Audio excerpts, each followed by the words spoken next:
ଆଜିଠାରୁ ଖୋଲାରେ ଦିଆଯିବ ନାହିଁ ପେଟ୍ରୋଲ। ପେଟ୍ରୋଲ ପମ୍ପରେ କେବଳ ଗାଡ଼ିରେ ଭରାଯିବ ପେଟ୍ରୋଲ।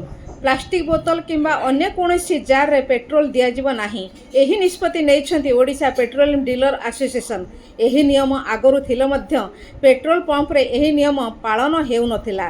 ଏହା ଏବେ କଡ଼ାକଡ଼ି ଭାବରେ ପାଳନ କରାଯିବ ବୋଲି କହିଛନ୍ତି ଆସୋସିଏସନର ସଭାପତି ଶଶାଙ୍କ ଶେଖର ସାହୁ।